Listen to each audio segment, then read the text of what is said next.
ডাকে কি কইয়া, আর বাপে ডাকে সুইটি। এটা ওনাদের কথা বাদ দেন, আঙ্গুর ফুলাবানি যদি মনে করেন একটু ভালো হয়, দেখতে নাদুস নুদুস হয়। তা আমরাই তো অনেক সময় দেখবেন যে এরকম করে উঁচা এরকম করে একটু নাপ পাড়াই, কখনো বুকে ধরি, কখনো মনে করেন ঠোঁটে নেই, কপালে চুমা দিই, আর কত সুন্দর কোন উলি বাবা আমার চন্দ্র রে, আমার সূর্য রে, আমার ময়না রে, কইজা রে। দেখবেন যে বুইরা মাছ যদি পুকুর টেনে উঠায়, এইটারে ছাই দিয়া, তারপর আরো একটা পাতা আছে, ওই যে আপনার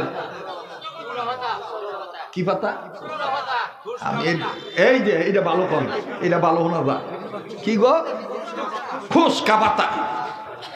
দেখবেন এইটা দিয়া ডইলা এই মাছের পিছলা চুড়া, ঠিক না? যেটা দেখবেন বড় নাস্তিক, এইটা যদিও মাঝে মধ্যে খুলুস পাল্টাইব, ডং করব যে আমি এসেছি ইসলামের পক্ষে কাজ করিবার জন্য, কিন্তু মনে রাখবেন ওর পিছলে এখনো ছোটে নাই। ওর পিছলে ছুটাবার জন্য তেজপাতা না, পারফিউম সুগন্ধি আতর না, ওর পিছলা ছুটাবার জন্য আলেমদের কাছে বসাই দিতে হবে। পুঙ্খানু ভাবে ওর লতা পাতার গুষ্টি ছুটে দিয়া, তেজপাতাগিরি বাদ দিয়া, ওরে কোরআনের পাতা বুঝাইয়া ওরে তওবার রাস্তায় উঠে আনতে হবে। কথা বলেন ঠিক কিনা? আমি কথাটা মনে বুঝে বের পারতেছি না। অল্প সময়, এই অল্প সময়ে বুঝাইতে গেলে অনেক সময় দেখবেন যে ওই যে আমাদের জন্য বিপদ হয় কিরকম, ওই ছোট একটা পাতিলের মধ্যে বড় হাতি ঢুকানোর মতন। ওই বাচ্চারা দেখবেন অনেক সময় বাপের কাছে জাইট ধরে, আমারে আত্মি কিনা দেও, তো দিছে আত্মি কিনা, কারণ পাতিল কিনা দেও, পাতিল কিনা দিবার পারি, কান্দা বন্ধ করবি তো, অকর্ম তো পাতিলও কিনা দিছে, আত্মীয় কিনা দিছে। কতক্ষণ গেছে, তারপর আবার কান্দে, আবার কান্দোস কে, পাতিল আর আত্মি কিনা দিলেও না, আত্মিটা পাতিলের মধ্যে ঢুকায় দাও। তো আমাদের আজকে অবস্থাটা এরকম,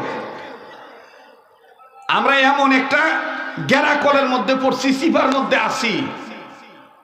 ওই গ্রামের অনেক মুরব্বীদের কাছ থেকে শুনছিলাম, বাতিজা খালি বউ ভালটা, তো চাচার লোকে দেওয়া হয়, দেওয়ার পরে জিজ্ঞাসা যে এবারের খবর কি, এবারের বউটা কি বা, কয় যে কি কমু, কাঁচা চাউল খায়,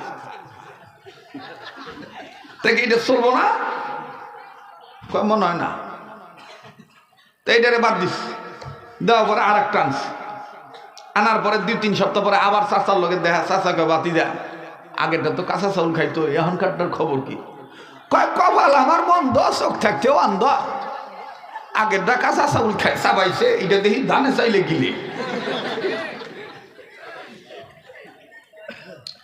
আপনারা জ্ঞানী মানুষ, ইশারাই বুঝে নিবেন, বেশি কথা ভাঙ্গা কওয়া যাবে না। এখনো ষড়যন্ত্র শেষ নাই।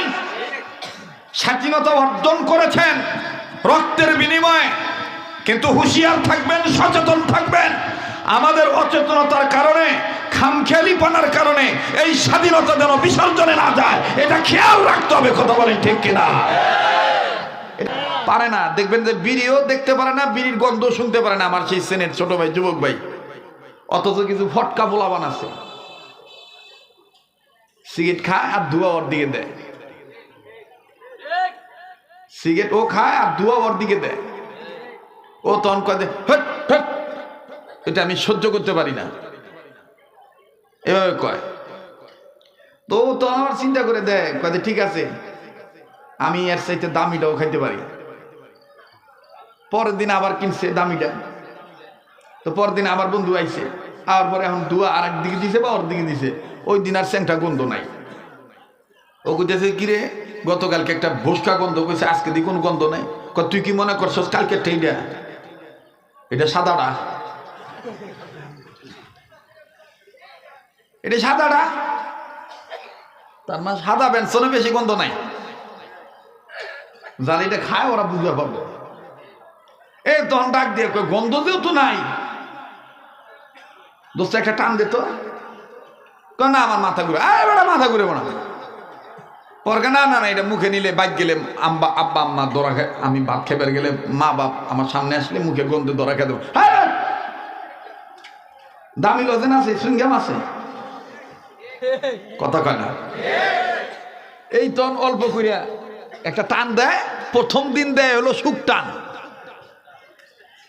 দ্বিতীয় দিন দেয় হলো হালকা টান, এরপরে 3-4 দিন, 1 সপ্তাহ, 2 সপ্তাহ, 4 সপ্তাহ পরে এই যে টান দেওয়া শুরু করে, এখন ওর টান হয়ে গেছে দুঃখের টান। মানে হালকা টেনশন হইলেও বিড়ি ধরা। এই জন্য সৎসঙ্গে স্বর্গবাস, অসৎসঙ্গে সর্বনাশ।